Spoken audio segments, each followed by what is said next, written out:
What's up, everyone? I'm Zach with Prospectrix. I'm here on the mat with Tommy Aaron as he gets ready for his upcoming fight on January 31st at UpNext Fighting. We talked about his mindset, his journey so far, and what this next fight means to him. Let's get into it. Welcome to the Prospectrix interview. What is your name, age, and the weight that you fight at? My name is Tommy Aaron. I am 31 years old and I fight at 170 pounds, welterweight. For people who might not know you yet, how would you describe yourself as a fighter and as a person?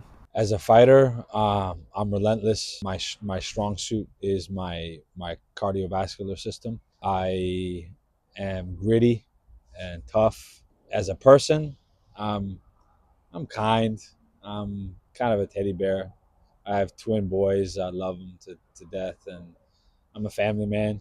When you're in the cage, you're known for getting guys out of the cage. Where does that mindset come from as you fight? Just comes from how I grew up. I grew up, tough kid. Just single mom, big family. On the farm. I grew up in Spain, and just my work ethic. Working for the family, working to help my mom and my brothers and sisters, and going to all kinds of different schools. So just having to change my environment and constantly, and just it was tough growing up. So I had to really adapt, and my adaptability has given me a little bit of an edge in the cage, and I can kind of just stay calm under really chaotic situations. And it's kind of a blessing. Looking back, would you say there is a fight where you felt like you really leveled up or made a statement? Looking back, I feel like there's a couple fights where I leveled up and I made a couple big statements. One that kind of just stays with me because of the sentimental value. I fought in Kansas during the pandemic, and I had my close teammate and my good good friend Tony Ferguson corner me and helped me get ready for that fight. And it was the last time that I got to see my dad via FaceTime before he passed away. And it just, the whole night, everything just, I felt electric. And the crazy part about it is I felt very weak before the fight. I had food poisoning the night before, and I was able to just, pray and connect to the source, to the creator through prayer. And I just felt like I got electrocuted by his strength. And I went out there and I dominated in all aspects of the game. My striking was on point, my wrestling was on point, and then I eventually finished the fight via RNC, and it was a clinic, and I definitely leveled up that night. You've held belts before. Does preparing as a champion feel different than when you're chasing one? Absolutely. When you hold belts and you have titles, it kind of puts a little bit of a target on your back. So there's always the somebody looking to take your spot. And in really, even as a man growing up and being a man nowadays, there's always somebody looking to take what you got and take what you have. So it's important to be level headed, to be calm, and to keep your grind and keep your work ethic steady, uh, because if you do that, you don't really have to worry about too many things. And being a champion and becoming a champion, it kind of feels the same, because if you stay in that mentality where you're always pushing yourself, it's whether you're going to get a title, whether you have a title already. At the end of the day, you give your 100%. You're a champion no matter what. People see the wins and finishes, but what's the toughest part of this lifestyle that fans really don't see? The thing that the fans don't see is the day in and the day out. All the hard nights, all the early mornings, all the curveballs that life throws at you. Especially living in this world that we live in. Um, and I just think that you just got to keep moving forward, and it's pretty much it. You fought in different promotions. What have those experiences taught you about yourself? Fighting in different promotions has taught me that, you know, to work on delegating and trusting a team, that you can't do everything by yourself. And it's definitely taught me, to not be as too trusting, and to be able to say no. Um, it's hard to say no sometimes, when, especially when you think that, somebody's doing you a favor, but at the end of the day, you're the one who's getting in there, putting your life on the line. And a lot of these promoters, man, they will push you, and they're not your friend. It's business at the end of the day, and this is the most cutthroat business there is. Period. Point blank. Who or what has had the biggest influence on you as a fighter? Coaches, teammates, or experiences? Different experiences that has shaped me as not just a fighter but as a man is just my relationship with the Most High. Um, People call him God, but it's really Yahweh if you do your research. um, but the Son of the Most High, aka JC, Jesus Christ, but his real name is Yahusha. Don't want to get into that, but just finding a relationship with Source, the Creator. That's number one. Family, friends, and team, coaches, being loyal and being with the people that brought you to the dance. Not leaving with somebody else, but leaving with the people that brought you there. Loyalty, showing up for people, because if you show up for people and you give them good energy and you give them love and you give them acceptance and forgiveness, they'll show up for you. As a fight gets closer, what do you focus on more mentally compared to physically? As the fight gets closer, I kind of start to people think like you should ramp up your training. Me, I kind of start to dial down the training a little bit. Um, and I kind of focus a little bit more on the mental side, on, stretching, on doing the things that I'm not necessarily as on top of, whatever that may be. I'm not going to give too many my secrets away, but just, doing little things here and there, and just focusing on being a good father, being a good husband, being a good teammate, showing up for my brothers. And I have many little brothers. I have actual blood little brothers, but I have little brothers, kids like you, 18, 19, young kids who are in the game, and who need a little bit of guidance. And I'm gonna do the same thing that people have done for me. Like somebody who, like Tony Ferguson is a perfect example. He's done that for me. He's kind of mentored me and shown me, like, hey, I would do it this way. Hey, let me help you with this. Hell, let me help you with that. And he shows up for me and he helps me. And I'm gonna do the same. It's showing love. It's act of service, being of service. It's not. This is a selfish game, and we're athletes and we have to be selfish sometimes. But when you give and give and give, it makes it feel a whole lot better than when you're just taking. From your experience, what separates the guys who are good from the guys who become champions? That's a good question. I think what separates um, guys who are just good and guys who are great and eventually become champions is the guys who are good. Usually they're good. They're tough. They're usually really tough. They're usually really athletic. But I feel like what kind of stops them from growing is their mindset. A lot of them stay stagnant doing the same thing.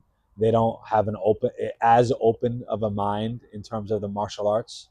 Like they think that just lifting super heavy weights and pounding 40 grams of creatine and hard sparring is going to get them to that championship level. But in my experience, I've been around some of the best fighters ever. I've been around Anderson Silva, Lyoto Machida, Chuck Liddell, Khalil Roundtree, Sean Strickland, Tony Ferguson. So many great fighters, and wrestlers and grapplers. And what I've noticed is a lot of these guys, they're so kind, and their ego is very in check. And these guys, and I feel like that's what makes them become great, is because they become great men first, and then they become great athletes. But these young guys who are just good, if they just focus on being good and they're not focusing on becoming the best man that they can be, it kind of halts them. And in my experience, in my views, but again, that's just my opinion. Would you say in the cage there's a part of your game you feel like people still sleep on? Yes, people definitely still sleep on my wrestling and my grappling, just because a lot of my fights end up just being striking battles. That people underestimate my ground game. I've never been submitted, and it's definitely a good part of my game. I haven't been able to show it in the times that I should have showed it. I wasn't as you know prepared or physically capable as I should have been, because sometimes as fighters we go into fights very unhealthily, injured and out of shape and whatnot. But that's not going to be the case this time. This time I'm going in the best shape and extremely confident and just ready to absolutely battle. And I'm ready for anything. I'm ready for striking war. I'm ready for grappling war. I'm ready for any kind of battle, and I will overcome anything that is thrown my way. And I just don't see anyone being able to really beat me right now. I put in so much work and my faith, and I just I'm calm, I'm collected, and I just see things. And but again, that's my opinion. We'll see, right? What was life like before becoming a fighter, and how has it changed since? If before coming a fighter, to be honest, people probably wouldn't expect it, but like my uncle, he's like shocked that I ended up being a fighter, because I was very quiet kid. I was very to myself. I didn't really like I let bullies just kind of pick on me and like beat me up and stuff. And but I'm the kind of guy that's like it's like I'm like a volcano. Like I sit steady, sit steady, sit steady, and then all of a sudden I get pushed enough and I explode. And that's kind of what happened when I was a kid. And I realized that I had a talent for martial arts and for combat, and I just kind of just went with it and ran with it. Would you say there was a tough moment in your career that didn't go your way but ended up pushing you forward? Man, I don't think anybody has had as much adversity, especially on the regional scene, as me. Man, I've been knocked out. I've been broken. I broke my foot in a fight and kept fighting.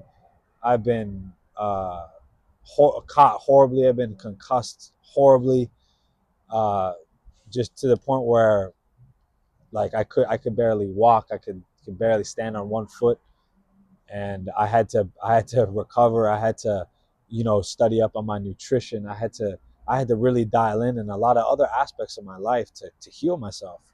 So man, when it comes to being hard to kill and being persevering, they ain't nobody built like me in the fight game. I'm like an old school fighter. I'm like a 1950s fighter fighting in the 21st century. There's nobody like me.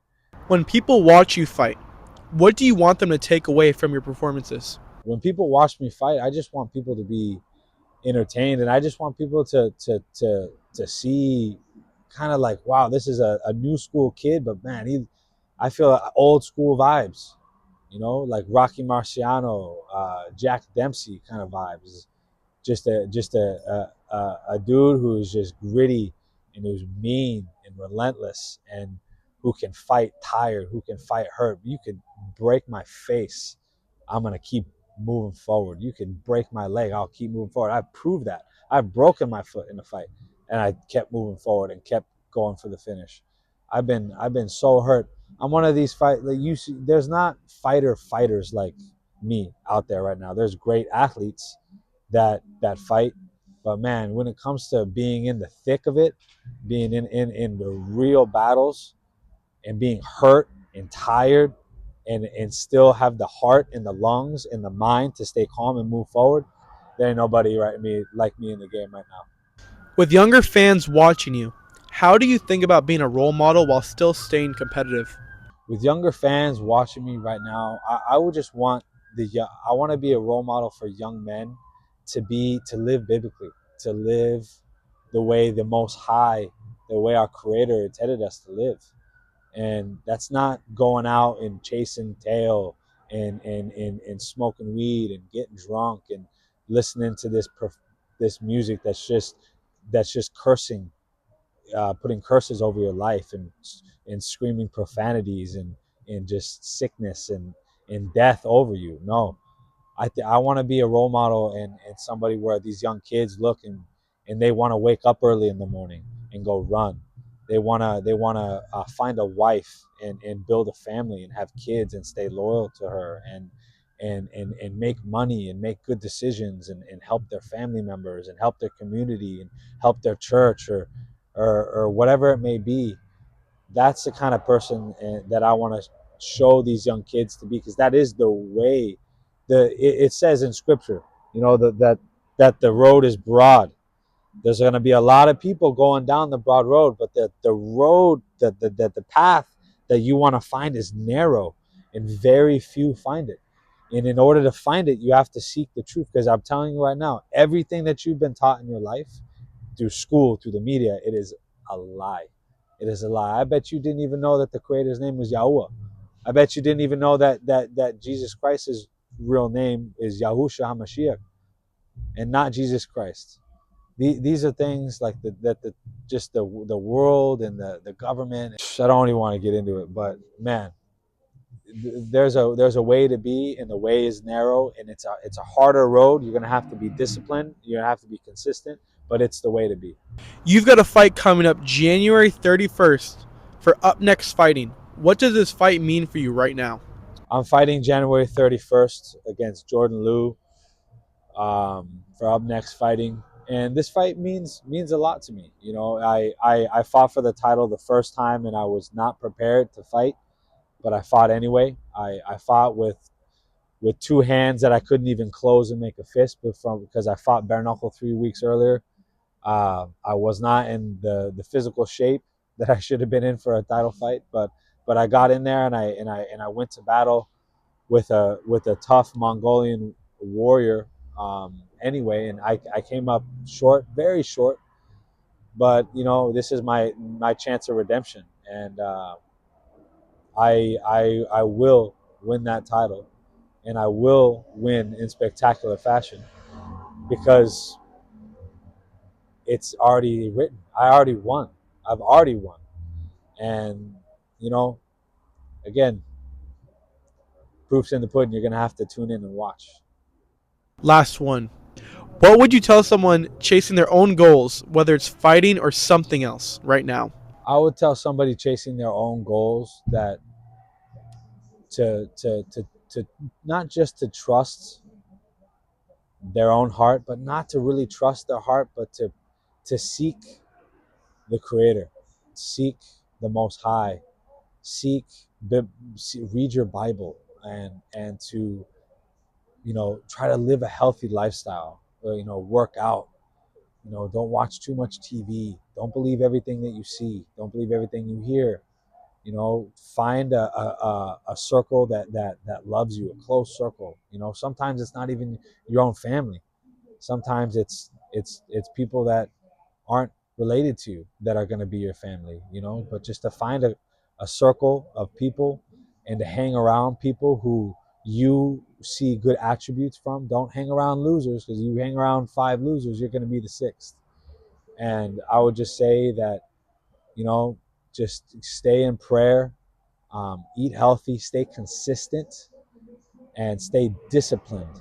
If you can control your stomach, and if you can control your second head, then your big head is going to know what to do. And that's the advice I would give somebody young who's chasing their goals right now. Tommy Aaron, good luck on your fight, and thank you so much for your time. My pleasure. Thank you.